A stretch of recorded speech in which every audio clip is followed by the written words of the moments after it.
If you got a house that you're looking at buying and we're running 7% interest rates right now, if you're gonna borrow 80% of that money, that house is not gonna cash flow unless you're able to get about 1% of the purchase price. So if you're paying $300,000, you need $3,000 a month rent for your numbers to work. And that don't mean your numbers are working where you're making a lot of money. That means your numbers are working and you're making $300 a month, $3,600 a year. You're not getting rich off of that. You're building your equity in it.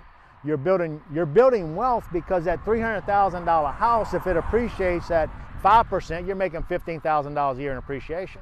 I think as much money as our government's printing, we're going to stay, in my area, I think we're going to stay way above the 10% mark. So, okay, now you're making $30,000 a year in appreciation.